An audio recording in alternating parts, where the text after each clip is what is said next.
یہ تعلیم کا پریکٹیکل حصہ ہے کہ طالب علموں نے جو تعلیم حاصل کی ہے اپنی عملی زندگی میں اس سے کتنا فائدہ اٹھانے کی صلاحیت رکھتے ہیں۔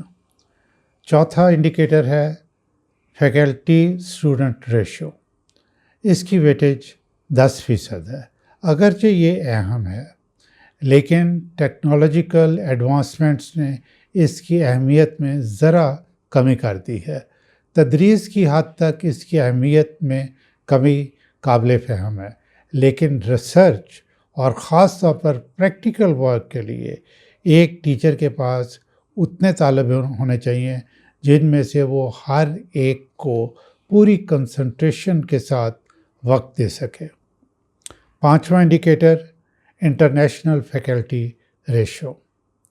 اس کی ویٹیج 5% ہے۔ عموماً ریسرچ اسٹوڈنٹس کے لیے یونیورسٹیاں دوسرے ممالک کی یونیورسٹیوں سے ٹیچرز کو ایسوسیٹ کرتی ہیں۔ یوں ایسوسیٹ کرنے کا ایک ہی مقصد ہے کہ کوئی طالب علم جس ایریا یا ٹاپک پر ریسرچ کرنا چاہتا ہے، ایسوسیٹ کیے گا ٹیچر جو ہے اس ایریا میں پہلے سے بہت کام کر چکا ہے۔ چھٹا انڈیکیٹر ہے انٹرنیشنل اسٹوڈنٹس۔ اس کی ریشو جو ہے یونیورسٹی میں کیا ہے، اس کی ویٹیج بھی 5% ہے۔ یونیورسٹی میں اساتذہ اور طالب علموں کی ریسرچ کی وجہ سے طالب علم یونیورسٹیز میں داخلہ لینا چاہتے ہیں۔ یہ جو انٹرنیشنل اسٹوڈنٹس ہیں ان کا داخلہ لینے میں جو ریسرچ ہے وہ بہت امپورٹنٹ پارٹ پلے کرتی ہے۔ ساتواں انڈیکیٹر بہت اہم ہے کہ کسی یونیورسٹی نے بین الاقوامی سطح پر دوسری یونیورسٹیوں کے ساتھ مل کے ریسرچ کے لیے کتنا زبردست نیٹ ورک بنایا ہوا ہے۔ اس کی ویٹیج بھی 5% ہے۔ آٹھواں، اس انڈیکیٹر کی ویٹیج بھی 5% ہے۔ یہ امپلائمنٹ آؤٹ کمز کے بارے میں ہے، لیکن میری نظر میں یہ بہت اہم ہے۔ یہ ہے کہ کسی گریجویٹ سے جو کسی یونیورسٹی کا جو گریجویٹ ہے وہ فیلڈ میں کن پوزیشنز پہ پہنچ چکے ہیں یا کیا کیا کنٹریبیوشن جا کے انہوں نے فیلڈ میں کیا ہے۔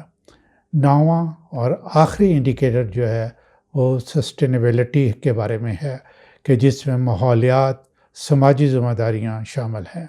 اس کی ویٹیج بھی 5% ہے۔ پاکستان کی یونیورسٹیوں میں ریسرچ کا ماحول قابل تحسین نہیں کہا جا سکتا۔ تحقیقی مقالوں کی سائٹیشن بہت کم ہے۔ یونیورسٹیوں کے مارکیٹ سے اور صنعت کاروں سے رابطے بھی بہت کم ہیں، خاص طور پر بین الاقوامی سطح پر تو نہ ہونے کے برابر ہے۔ غیر ملکی طلباء کی تعداد بھی بہت کم ہے۔ اس حقیقت سے انکار نہیں کیا جا سکتا کہ ملک کی امن و امان کی صورتحال مجموعی کلچر کے بھی یہ QS کے انڈیکیٹرز پر منفی اثرات ہیں۔ سب سے بڑھ کر یہ کہ حکومت کی توجہ اور دلچسپی تعلیم اور ریسرچ میں بہت ہی کم ہے۔ اساتذہ نے بھی گورنمنٹ کی توجہ حاصل کرنے کے لیے محنت نہیں کی۔ یہ محنت چاپلوسی نہیں بلکہ اپنے آپ کو کریٹیو ثابت کرنا، اور وہ ایسے ہی ممکن ہے کہ نئے نئے کانسیپٹس تخلیق کریں، ماحولیات پر تحقیق کر کے فائدہ مند آئیڈیاز دیں، نئے نئے سسٹمز بنائیں جس کو اڈاپٹ کر کے تمام محکموں کو ایفیشینٹ اور افیکٹو بنایا جا سکے۔ ایسی ایجادات کریں کہ صنعت کار ان کو بنا کر مارکیٹ کر سکیں، اپنی نئی اور کریٹیو پروڈکٹس کی ایگزیبیشن کریں، سیمینارز کریں، دنیا کو متوجہ کریں، تو اپنی حکومت بھی ایجوکیشن کے لیول پر توجہ دینا شروع کر دے گی۔ QS کے انڈیکیٹرز نہ صرف مشکل نہیں بلکہ بہت آسان ہیں، بس یہ محنت اور توجہ مانگتے ہیں۔ پاکستان میں انٹلیکٹ اور ٹیلنٹ کی کمی نہیں، اس کو آئیڈینٹیفائی کر کے استعمال کرنے کی ضرورت ہے۔ میں تو پر امید ہوں کہ پاکستان کی یونیورسٹیز کی رینکنگ ٹاپ 10 میں جا سکتی ہے، لیکن اس کے لیے سیاست، کرپشن اور ماحول کو بہتر کرنا ہوگا. یعنی سیاست اور کرپشن کو ختم کرنا ہوگا اور جو ریسرچ کا اور ایکڈیمک کلچر ہے اس کو فروغ دینا ہوگا. آپ کی کیا رائے ہے؟ کمنٹ سیکشن میں ضرور اپنے خیالات کا اظہار کریں، کیونکہ یہ امپورٹنٹ ٹاپک ہے.